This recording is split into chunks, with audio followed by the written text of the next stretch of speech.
오늘 본문에 보면 삼손이 등장합니다. 삼손은 사사들 중에 가장 비극적인 인물입니다.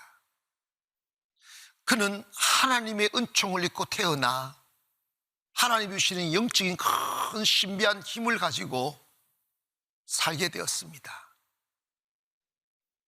그 힘은 자기가 원래부터 가지고 있었던 힘이 아니라 이방나라 블레셋으로부터 고통당하는 이스라엘을 지켜내고 민족과 나라를 지키라고 주신 하나님의 성령으로 주신 능력이었습니다. 근데 이 삼손은 그 능력으로 인하여 주어지는 영광과 재물과 자유와 권력을 하나님의 뜻대로 사용도 못했고, 그것을 지켜내기 위하여 하나님과 영적인 교제를 잇기 위하여 예배의 시간을 지키지도 못했고, 경건한 삶도 살지 못했고, 그 영광으로 세상에 나가 세상의 기생들과 짝하며 향락을 즐기며 자기가 마음대로 사람 죽이고 혈기 부리고 하다가 모든 것을 잃어버렸습니다. 근데 그의 잃어버림은 그 한 사람의 실패가 아니라 이스라엘 나라의 위기요, 교회의 위기요, 민족의 위기였습니다. 우리는 살다 보면 여러 가지 위기를 당하죠. 근데 그 위기가 절망 그것으로 끝나는 것만은 결코 아닙니다. 위기가 닥쳤을 때 정신을 차리고 내가 가야 될 그곳으로 돌아가게 되면 위기가 더 큰 축복의 그늘이 될 수가 있어요. 여러분, 계곡이 깊어야 산이 높은 산이 될 수 있는 거예요. 하나님 앞에서 잘 다듬어지고 영적으로 겸비되어진 하나님의 사람들의 특징을 보면 지금까지 살아온 어제의 삶 속에 보통 사람들의 인내로서는 이겨낼 수 없는 크고 깊은 고통의 계곡들이 그 가슴에 수놓아져 있어요. 그런데 그 깊은 계곡에서 어떻게 살아남았을까? 그것은 그 슬플 때, 외로울 때, 끝모를 어둠이 자신의 마음을 두렵게 만들 때 세상 바라보지 아니하고 오직 주님만 바라보며 주님이 주시는 위로로 그 깊은 어두운 시간들을 견뎌내었던 흔적이 마음의 계곡인 거예요.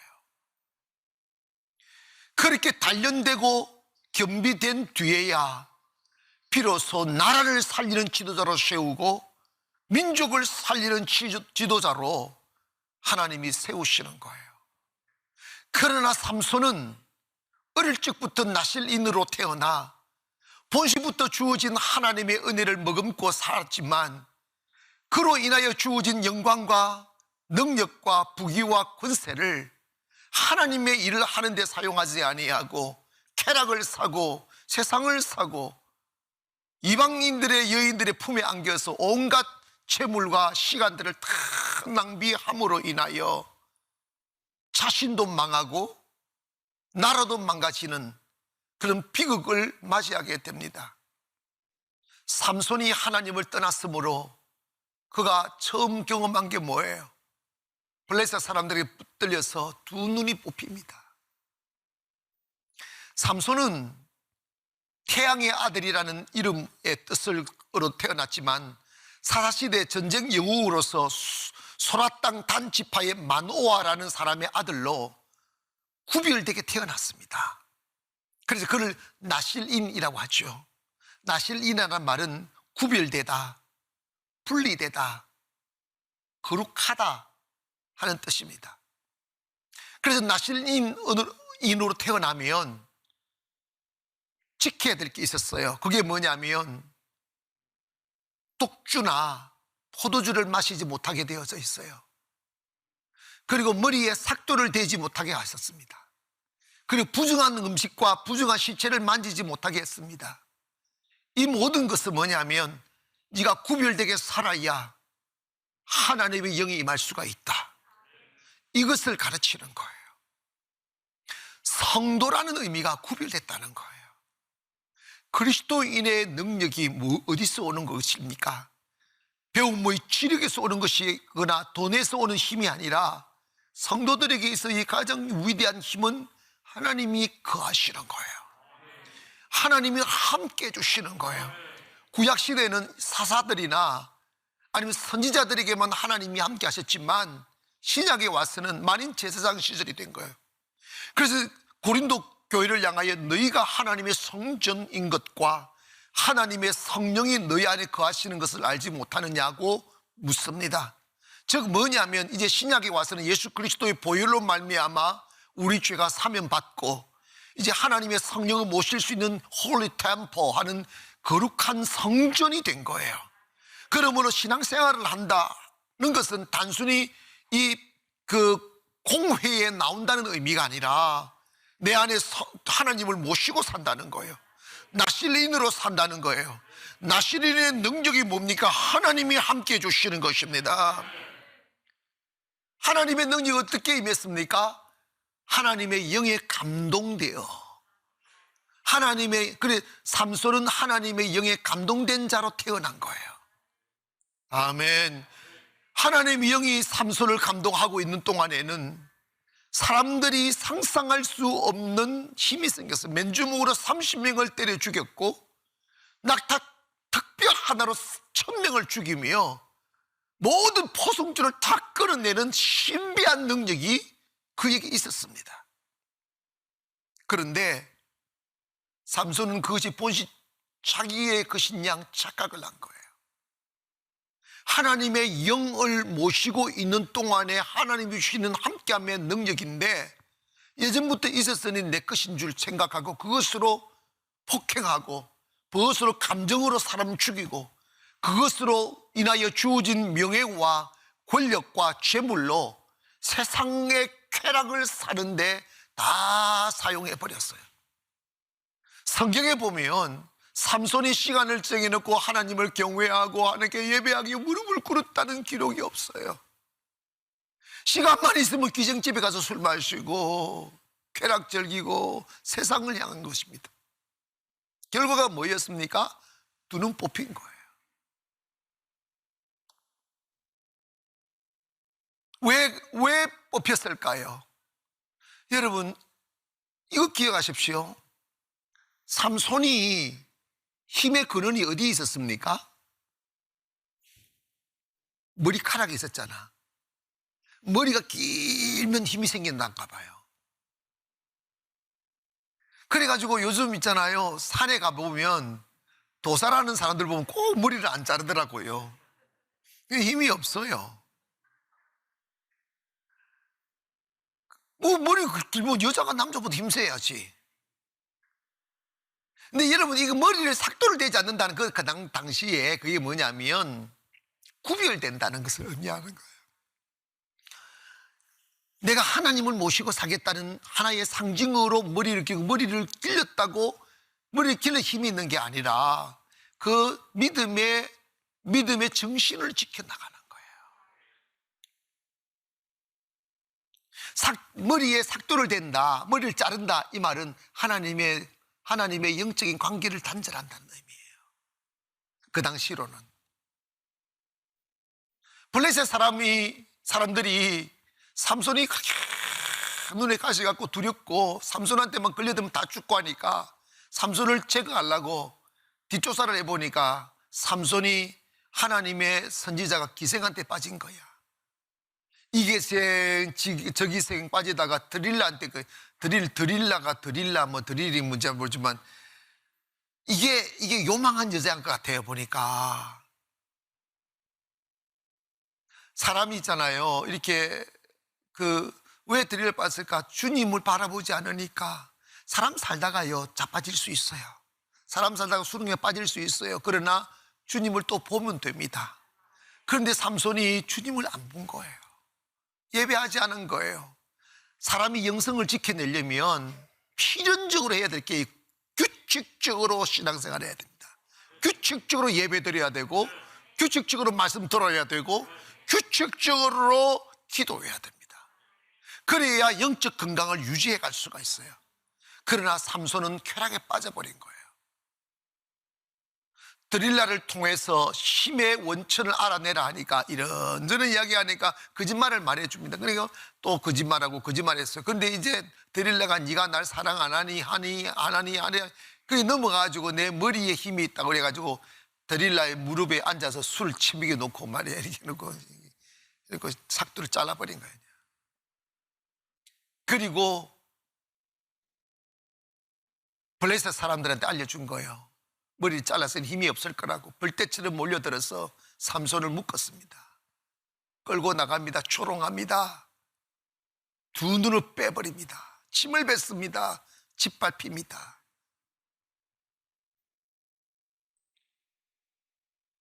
삼손이 밝은 눈이 있을 때 주님을 봤으면 결코 그런 일이 없었을 텐데 그 눈으로 세상만 보고 쾌락만 보고 재물만 보고 하다가 결국은 둘 다 뽑혔습니다.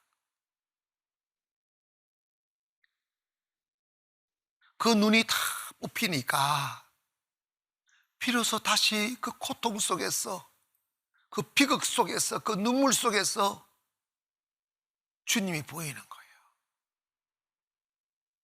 내가 왜 이렇게 되었을까? 내게 있었던 힘은 어디로부터 왔었는 것인가 생각하는 거예요.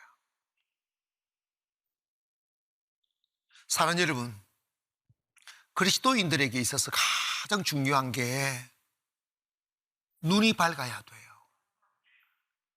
세상을 바라보는 눈 뽑혀야 돼요. 왜 그러느냐 하면 사람들은요 다 세상을 보고 살아요. 새 것이 있는 줄 알고 특별한 것이 있는 줄 알고 행복이 있는 줄 알고 가치가 있는 줄 알고, 그러나 세상에 아무리 세상이 화려하게 우리를 손짓해도 그것은 드릴라의 품이에요. 결국은 망하는 거예요. 솔직히 한번 생각해 보자고. 세상에 새 것이 어디 있습니까? 영원한 게 어디 있습니까? 잡을 수 있는 것이 어디 있냐고요. 그런데 여러분, 여전히 우리도 삼손처럼 하나님을 바라보라고 주신 이 눈으로 하나님을 보지 않고 세상의 재물 본다고, 쾌락 보고 명예 보고 세상에 있지도 아니할 허상을 본다고요. 그러다가 인생 망가지는 거예요. 혹여 여러분 세상이 신비하게 여겨지고 세상이 뭔가 특별하게 여겨지고 새로운 것이 있는 것처럼 여겨지며 마음을 설레이게 만든다면 그때가 두 눈 뽑힐 날 때예요. 아멘. 두 눈 뽑히기 전에 정신 차리기를 바랍니다. 가 보십시오. 없다니까. 그래서 히브리서 12장 2절에 보면 믿음의 주요 또 온전케 하시는 이인 예수를 바라보자. 모든 만물이 주님으로부터 오는 거예요. 근데 삼손은 어리석게도 주님 바라보라고 주신 이 그 눈으로 주님 안 바라보고 세상 바라본 거예요. 결국은 그 비참한 꼴을 당하는 것입니다. 블레셋 사람들이 삼손을 체포해서 무기력하게 변해버린 삼손을 가지고 놀기 시작했어요. 그동안 어그러졌던 그 한들을 다 풀기 시작해요. 욕하고 짓밟고 눈 빼고 침 뱉고 별짓을 다 하고 놀이감으로 이용하기 시작하는 거예요. 그래서 삼손 잡았다고 블레셋 사람들이 큰 건물 안에 다 들어와 파티를 즐기면서 삼손의 그 비극적인 모습을 보고 초롱하며 즐기고 있는 거예요. 여러분, 성도가 영성을 잃어버리면 세상이 조롱합니다. 교회가 영성을 잃어버리면 세상이 조롱합니다. 우리 이러한 모습을 보면서 다시 한번 우리 영성을 회복하기를 원합니다. 삼손은 블레셋 사람들의 비웃음과 초롱 소리를 들으며 두 눈이 뽑힌 채 맷돌을 돌리기 시작하는 거예요. 힘이 없어 못 돌리니까 채찍질합니다. 살찜이 그의 슬픔, 그의 아픔, 그의 피 흘림을 그 어느 누구도 슬퍼해 주지 않습니다.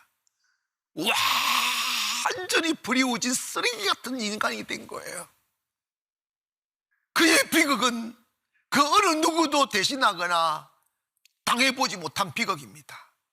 그것은 하나님을 떠난 자의 만료의 그 모습이라 이 말이에요. 삼손은 그 고통 속에서 어제를 회상합니다. 내가 왜 그랬던가? 왜 내가 주님을 바라보지 못했던가? 왜 내가 시간이 더 기도하지 못했던가? 왜 내가 하나님이 주시는 능력으로 하나님의 일을 하지 않고 그가 그 능력이 주어진 혜택으로 쾌락을 사는 일을 했던가? 왜 하나님의 무릎에 안기지 아니하고 기생의 무릎에 안겼던가? 내가 왜 하나님 앞에 엎드리지 아니하고 세상 영광에 취해서 돌아다녔던가? 하며 막 후회하며 슬픔의 맷돌을 돌리기 시작합니다. 울고 울었습니다. 아무도 이 삼손의 눈물을 슬퍼해 주지 않았어요. 비웃기만 했습니다. 삼손은 깨달았습니다. 인생을 살면서 가장 큰 죄악이 하나님으로부터 멀어지는 것이로구나. 하나님과의 관계를 단절하는 것이고 그런가를 그 맷돌을 돌리면서 뼈저리게 느끼는 거예요.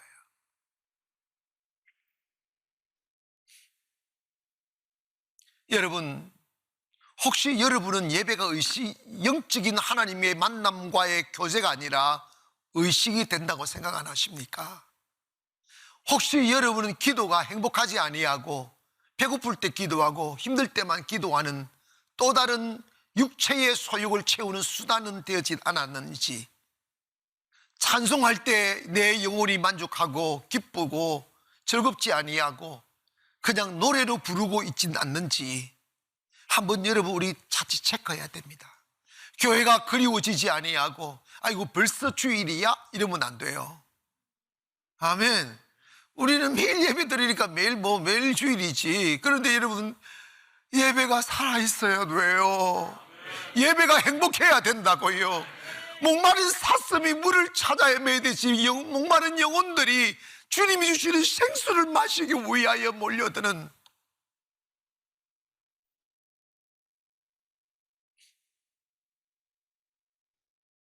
사람은 결코 자기 스스로 자기를 지켜내지 못해요.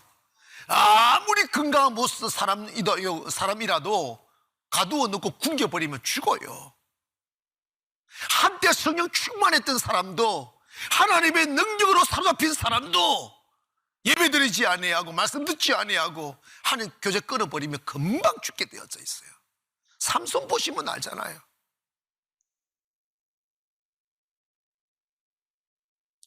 여러분이 다시 일어나기를 원합니다. 가정이 세워지기를 원합니다. 사업장이 크게 큰 불꽃처럼 피어오르기를 원합니다. 세상이 성도들을 조롱하는 이유는 딱 한 가지예요. 하나님의 영성을 소멸하면 짓밟히게 돼 있어요. 하나님 짓밟히도록 내버려 둬버려요. 우리가 거룩한 것은, 우리가 위대한 것은, 우리에게 소망이 있으면 우리 안에 하나님이 계시기 때문입니다. 이걸 간직해야 된다고요. 내가 다 잃어버려도 하나님이 나와 함께 하심을 잃어버리면 안 되는 거예요. 하나님의 감동, Inspired by the Holy Spirit, 성령의 감동으로 살아있는 삼손은 블레셋이 두려워했어요. 삼손이 떴다고 하면 두려워 다 도망갔어요. 저는 누구도 이길 수 없는 신비한 힘이 있다고. 저는 맨손으로 사자 입을 찢은 손이라고. 그러나 그가 하나님을 멀리하고 영성을 소멸했을 때 블레셋 사람 그 어느 누구도 삼손을 두려워하지 않았습니다. 장난감으로 삼았어요. 비난하고 조롱거리로 삼았어요. 우리 그리스도인들이 세상의 조롱이 되고 교회가 세상의 조롱이 될 때 조롱하는 그들을 행하여 돈을 치려고 하지 말고 다시 주님께로 돌아가야 된단 말이에요. 다시 무릎을 꿇어야 돼요. 왜 세상이 우리를 조롱하는지를 알아야죠. 그렇게 조롱받으며 맷돌을 갈고 있다가 내가 이렇게 하나님을 조롱하는 이방인들의 손에 붙들려서 짐승처럼 조롱받으며 죽을 수는 없다. 그 고통 속에서 다시 한번 회개하기 시작합니다. 그 굴욕의 시간을 통하여 하나님을 부르짖게 만듭니다. 아픈 만큼 부르짖는 거예요. 할렐루야. 괴로운 만큼 부르짖는 거예요. 깊은 영혼의 탄식의 눈물이 그의 얼굴을 적시고 눈이 빠졌으니까 그야말로 피눈물을 흘리지 않았겠어요. 그런데 성경은 이렇게 말합니다. 맷돌을 갈고 있으면서, 맷돌을 돌리고 있으면서 그의 머리가 점점 자라더라는 거예요. 이게 뭐예요? 깨어진 하나님의 관계가 회복이 되더라는 거예요. 기도하면서, 예배하면서, 통곡하면서, 회개하면서 하나님과의 관계가 회복이 되더라는 거예요. 그리고 부탁을 합니다. 나를 이 근무를 바치는 가장 큰 중심 기둥에다가 나를 이끌어서 나를 거기다 묶어달라고. 조롱하면서 그를 끌고 거기서 묶어줍니다. 무슨 뜻인지도 모르고. 그리고 심지어 기도, 하나님 마지막 나에게 힘을 달라고. 하나님 마지막 나에게 하나님이 나와 함께함을 보여달라고. 하나님을 이토록 조롱하고 하나님의 사람들을 괴롭히는 이 블레셋 사람들과 함께 죽을 테니까 나에게 힘을 달라고. 하나님은 그 마지막 삼손의 기도를 듣습니다. 그에게 사라진 힘이 다시 돌아와 그 기둥을 뽑습니다. 기둥을 뽑고 그 메인 기둥이 무너지니까 집이 다 내려앉아 삼손을 조롱하고 하나님을 욕하며 조롱했던 사람들이 장장 3,000명이 모였는데 그 앉았던 3,000명들이 다 집이 무너지면서 다 죽었다는 거예요. 그래서 성경은 삼손이 살아있을 때 블레셋 사람들을 죽인 수보다 죽으면서 죽은 수가 더 많다는 거예요. 결국은 그렇게 마지막 장렬하게 하나님의 능력으로 블레셋 사람들과 함께 죽음을 맞이한 삼손, 비운의 사사였습니다. 여기서 우리는 무엇을 교훈받을 수 있겠습니까? 여전히 우리는 하나님의 감동된 사람들입니다. 하나님이 여러분을 세상의 주인으로 보내셨습니다. 하나님께 영광을 돌리고 하나님과 교제하며 하나님을 드러내며 살라고 보내어진 받은 사람들이 바로 우리들입니다. 우리가 해야 될 일이 무엇입니까? 우리 안에 하나님의 감동이 머물러 있게 하는 거예요. 하나님의 성령이 떠나지 않게 하는 거예요. 그것만이 답입니다. 그것만이 길입니다. 돈의 문제, 권력의 문제 절대로 아닙니다. 여러분, 성도가 살아나면 나라 살아납니다. 교회가 살아나면 나라가 살아납니다. 교회가 죽었기에 나라가 망가지는데 망가지는 나라를 향해 같이 돌을 던지면 다 망가지는 거예요. 이럴수록 우리가 본연으로 돌아가야 돼요. 다시 주님과 예배를 통하여 관계를 회복하십시오. 성령 충만을 다시 회복하십시오. 하나님의 상실된 영성을 다시 회복하면 살 길이 열립니다. 아직 우리는 두 눈이 뽑히고 어깨에 맷돌의 멍에가 메인 상태는 아닌 듯합니다. 정신 차려서 이 모든 것을 감사하게 여기고 하나님께로 돌아가면 이 대한민국 다시 살 길이 열릴 것이고 우리 한국교회 다시 회복될 수 있을 것이며 여러분의 가정과 사업장 든든히 세워질 줄 믿습니다. 여러분, 비바람이 몰아치고 나면 뿌리를 깊이 더 박듯이 오늘 이런 시간들을 통하여 우리의 영성이 더 깊어지고 하나님을 신뢰하고, 특별히 우리는 이 위기 속에 다음 세대를 위한 초대형 성전이 지금 지어져 가고 있습니다. 하나님 왜 그러실까 생각해봐요. 하나님의 뜻이 계십니다. 코로나 끝나면 살아있는 교회, 영성이 살아있는 교회, 하나님은 일하실 것입니다. 그러므로 오늘 저와 여러분이 어제처럼 그렇게 잠들지 아니하고 깨어 기도하고 예배함으로 살아있는 영혼이 되어 하나님이 주신 사명을 끝까지 잘 감당하고 세상 바라보지 말고 믿음의 주에 온전케 하시는 주님만 바라보며 삶으로 여러분의 입에서 희망이 터져 나오고 여러분의 눈에서 소망이 터져 나오고 여러분을 바라보는 사람들마다 경외심을 느낄 수 있는 그런 영의 사람 되기를 주님의 이름으로 축원합니다.